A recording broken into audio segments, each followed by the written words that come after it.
a king who never truly died, a sword that could make any man a ruler, and a secret that almost nobody remembers correctly. Everyone knows the name Excalibur.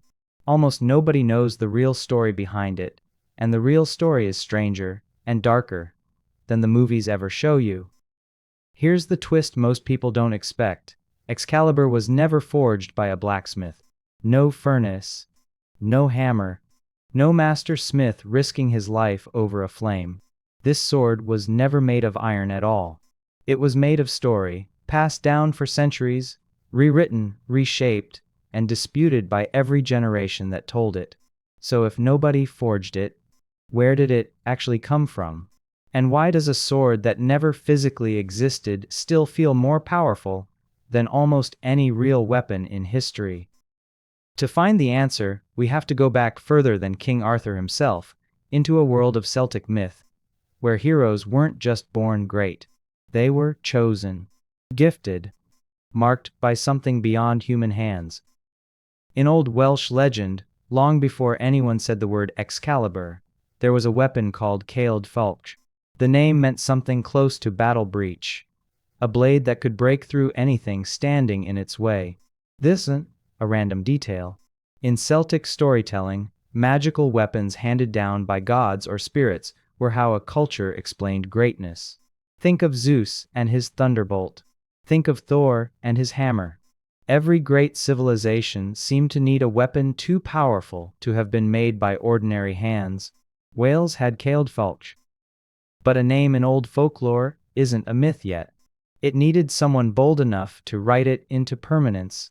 And in the year 1136, one man did exactly that, and the words he chose would outlive him by nearly 1,000 years.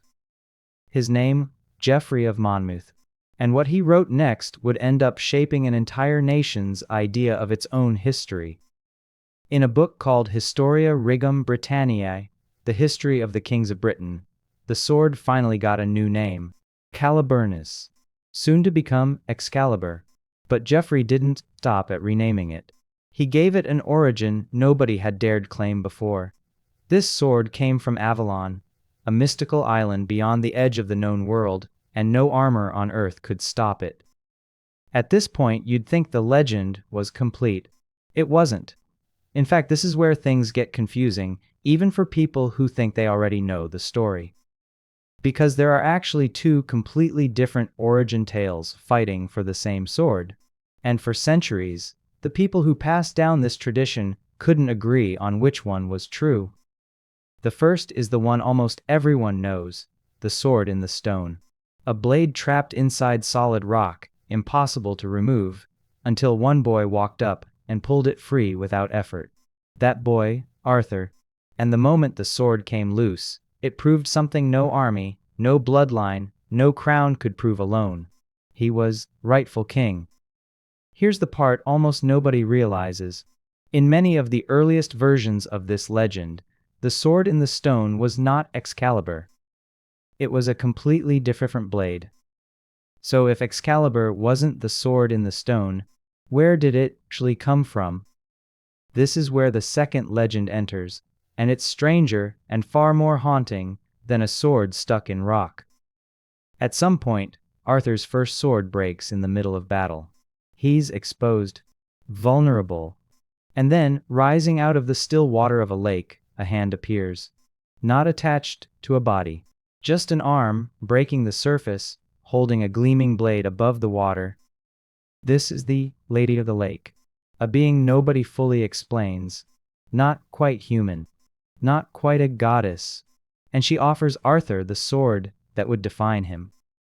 For centuries, these two separate threads, the stone and the lake, existed in tension, contradicting each other, confusing audiences, until one writer finally decided enough was enough. In 1485, nearly 350 years after Geoffrey's first version, a man named Sir Thomas Malory sat down to fix the saga once and for all. His book, Le Morte d'Arthur, became the definitive version of the tale we know today, merging both origins into a single, coherent myth. And Malory added something else, something most retellings completely leave out. He said the sword wasn't even the most important part. According to Malory, Excalibur came with a scabbard, and Merlin warned Arthur to guard that scabbard with his life, more carefully than the blade itself. Because as long as Arthur wore it, he would not bleed, even from a mortal wound. Think about that a second. The sword could kill, but the scabbard could save his life. And somewhere along the way, in almost every modern retelling, that detail simply vanishes. Why? Because this tale wasn't born on a page. It was born around fires, spoken aloud for generations before anyone dared write it down. And every time it crossed into a new language, Welsh into Latin, Latin into French, French into English, something was lost in the crossing. A detail blurred. A warning forgotten. A piece of the original saga quietly left behind. What survives today isn't the myth as it was first told. It's only what made it through. But even a fractured legend needs a purpose. So what was Excalibur actually for? In the stories, it served two roles at once. It was a devastating weapon in battle, in some versions blinding enemies, as light burst off its blade in the middle of a swing. But more importantly, it was proof of divine right. Proof that Arthur wasn't just a man who seized power, but one who was chosen for it. And that idea, that true leadership is granted, not stolen, is exactly what makes the ending of this story hit so hard. Arthur's final battle comes at a place called Caledfwlch, and the enemy isn't some foreign invader. It's his own blood. Mordred, his own kinsman, stands against him on the battlefield. Arthur, the fight, but he doesn't survive it.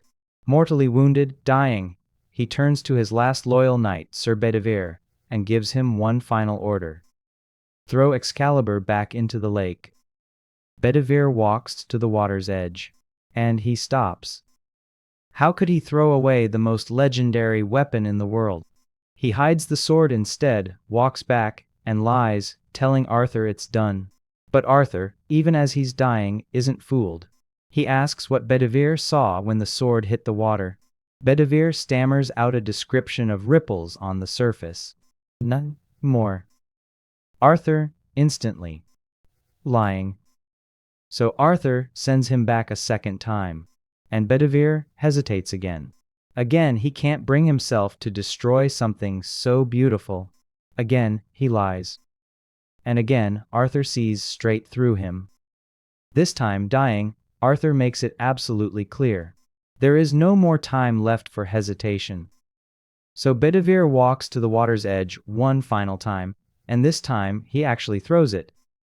And what happens next is the moment this entire legend has been building toward. A hand rises from the surface of the lake. Not Arthur's, not Bedivere's. The same hand that gave Arthur the sword in the first place. It catches Excalibur in midair and pulls it beneath the water, gone forever. Arthur is carried by boat to the island of Avalon.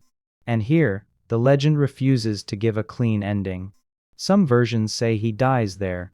Others say he simply falls into an endless sleep, waiting. Waiting for the day Britain needs him again.